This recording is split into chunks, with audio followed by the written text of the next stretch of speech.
Arba'in literally means the number 40 in Arabic, and it marks the 40th day after the events of Ashura. It's basically 40 days after what many consider to be the most tragic event in human history, where Imam Hussein alayhi salam and his comrades were martyred in the battlefield of Karbala in present-day Iraq. Here are 10 facts about Arba'in that might surprise you. Number 1. The pilgrimage of Arba'in is the largest yearly public gathering in the world. Millions travel to the burial site at the shrine of Imam Hussein alayhi salam in the holy city of Karbala. They pay their respects to the great martyrs of Islam. In 2009, there were around 10 million pilgrims. In 2014, there were 19 million pilgrims from over 40 countries. The figure reached 22 million by 2015. That's twice the population of the entire nation of Belgium, and over 4 times as many people as there are citizens in New Zealand. Number 2.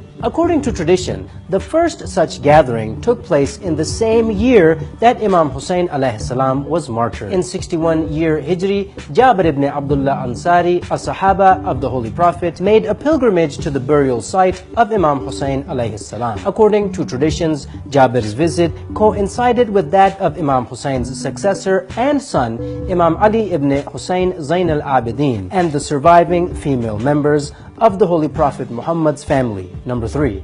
In Arba'in, a mass walk takes place starting from the holy city of Najaf, where Imam Ali alayhi salam is buried, ending at the holy city of Karbala, where Imam Hussein alayhi salam is buried. Millions of pilgrims come from all over the world, and they usually gather in Najaf and walk to Karbala, approximately an 80-kilometer distance. It takes an average of 2 to 3 days to make the journey through the harsh desert climate of Iraq. In order for pilgrims to track their progress throughout the journey, there are poles every 50 meters, which equals 20 poles every kilometer. All in all, the pilgrims pass a total of 1,452 poles before they reach the holy city of Karbala. Number 4. During the rigorous journey, the millions of pilgrims naturally become tired, hungry, and have other needs.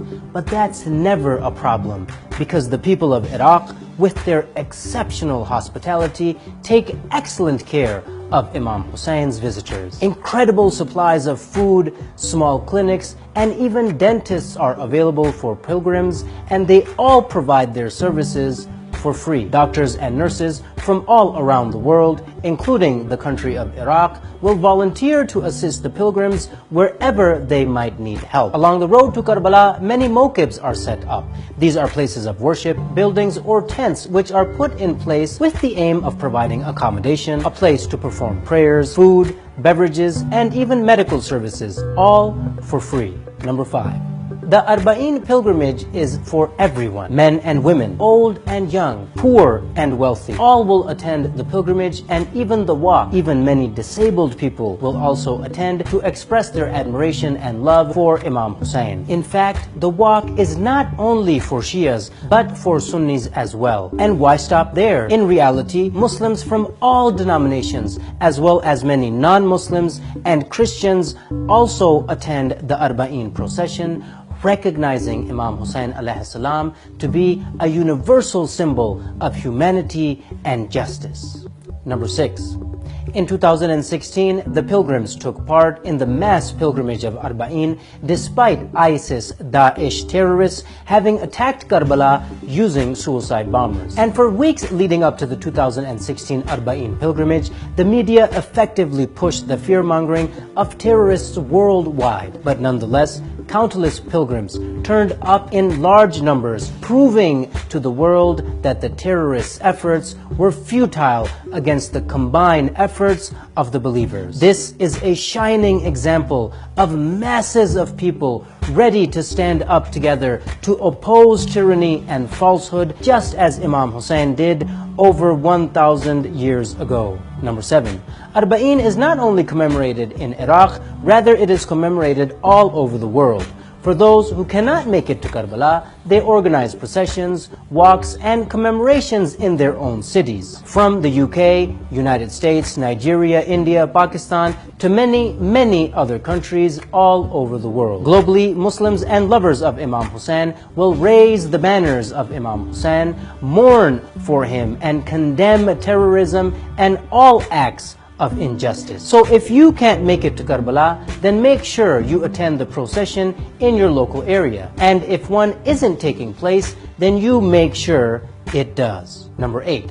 Throughout history, tyrants have attempted to ban the Arba'in procession. For example, during Saddam Hussein's rule, it was forbidden to mark Arba'in publicly for nearly 30 years. If you're a tyrant dictator, you're not gonna want millions of people commemorating a martyr who rose up against tyranny. That's why they tried to suppress the Arba'in pilgrimage, because the Arba'in pilgrimage is a renewal of our oath to Imam Hussein and his mission to oppose injustice and oppression wherever you are. Number 9, they don't want you to attend.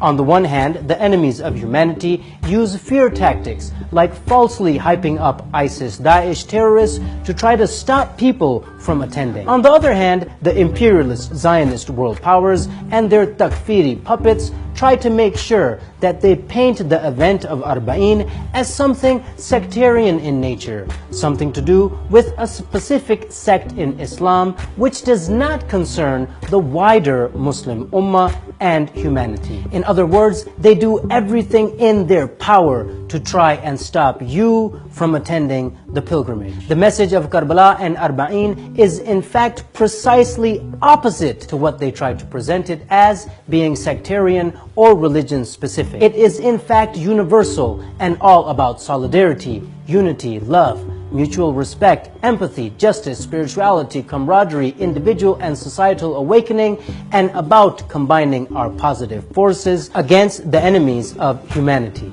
Number 10. Despite all these amazing facts, and that the pilgrimage is the largest annual gathering of human beings on the face of the planet, there is a general media blackout, and the events of Arba'in and Ashura remain largely unknown to the masses of the world. The enemies of humanity don't want the message of Imam Hussein to reach the world. The message of freedom, the message of individual and social justice, the message of honor and nobility, the message of economic justice, the message of generosity, the message of bravery and of standing against oppression and against evil. That's why you should make sure to share this video with 40 others whom you really care about. Spread the message of Imam Hussein. If you let your families, your relatives, your co-workers, your friends know the message of Imam Hussein, then the world will know Imam Hussein alayhi salam, and people will rise up globally for the sake of saving humanity. Having witnessed this amazing walk of Arba'in myself, I can tell you, when you see millions of people from every corner of the world attending this mass pilgrimage, it really makes you believe that there is hope for the unity of humanity.